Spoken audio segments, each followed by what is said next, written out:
নাই। সম্মানিত হাজিরিন, আপনি বলেন তো ওই কবরে কি আপনাকে যেতে হবে কি হবে না? সবাই কি যাবে নাকি কেউ যাবে কেউ যাবে না? না না, সবাইকে কবরবাসী একদিন না একদিন হতেই হবে। আপনি পৃথিবীতে এসেছেন শুধুমাত্র একটাই কারণ, পৃথিবীতে আসছেন আপনাকে মরাই লাগবে, এটাই বাস্তব।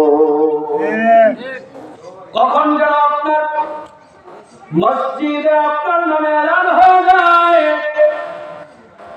কখন জানি আপনার নামে এলান হয় যে অমুক কিছুক্ষণের মধ্যে পৃথিবী থেকে বিদায় নিয়েছে। একটি শোক সংবাদ অমুক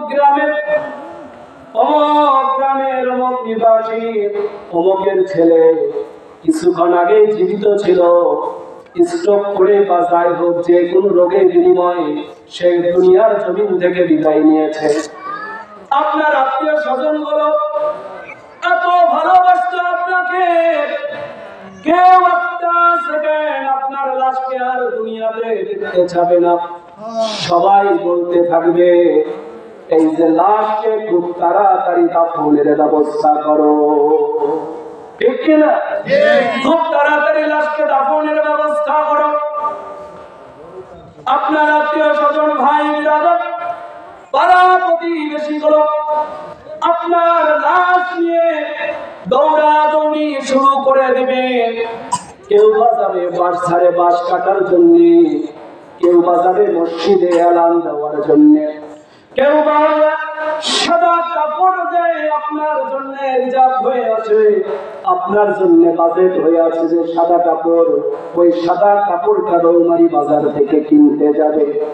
কেউ আতর নেবেন, কেউ বা ফোনে ব্যস্ত থাকবে আত্মীয় স্বজনদেরকে ফোন দেবে, কেউ বা আবার ব্যস্ত থাকবে কবর করার জন্য, কেউ বা আবার ব্যস্ত থাকবে আপনার এই মরা লাশটাকে ধৌত করানোর জন্য, গোসল করানোর জন্য।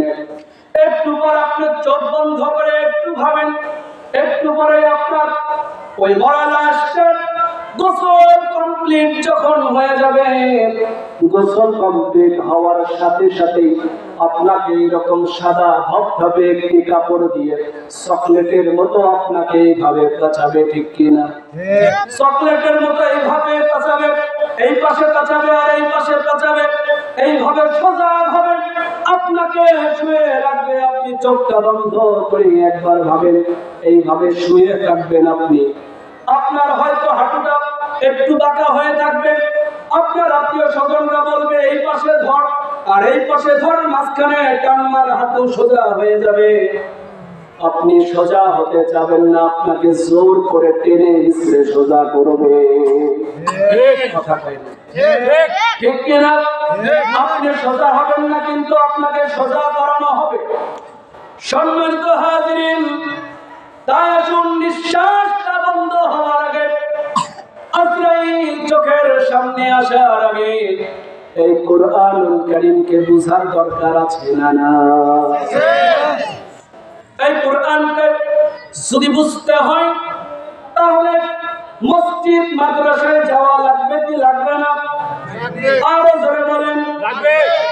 আতরের যদি ঘ্রাণ নিতে চান, গন্ধ নিতে চান, তাহলে আতরওয়ালার দোকানে গিয়ে আতর শরীরের মধ্যে লাগানো লাগবে, ঠিক না? আর না হলে আতরের ঘ্রাণ শরীর থেকে বের হওয়া সম্ভব নয়। সম্মানিত হাজিরিন, কোরআন যদি বুঝতে চান তাহলে আলেম ওলামাদের সাথে মিশতে হবে। কোরআনুল কারীম যদি বুঝতে চান মসজিদে যাইতে হবে। কোরআন যদি বুঝতে চান মাদ্রাসায় যাওয়া লাগবে। দ্বীনি ইলম তলব করা প্রত্যেক নর এবং নারীর জন্য ফরজ। দ্বীনি ইলম তলব করা কি বলেন? ফরজ। প্রত্যেক নারী এবং নরের জন্য ফরজ, পুরুষ এবং মহিলার জন্য ফরজ। ফরজ। রাসূল সাল্লাল্লাহু আলাইহি ওয়াসাল্লামের কাছে প্রথম যে ওহী আসলেন, এই ওহীর নাম হলো ইকরা বিসমি রাব্বিকাল্লাযী খালাক। ইয়া রাসূলুল্লাহ, আপনি পড়েন। ইয়া রাসূলুল্লাহ, আপনি পড়েন।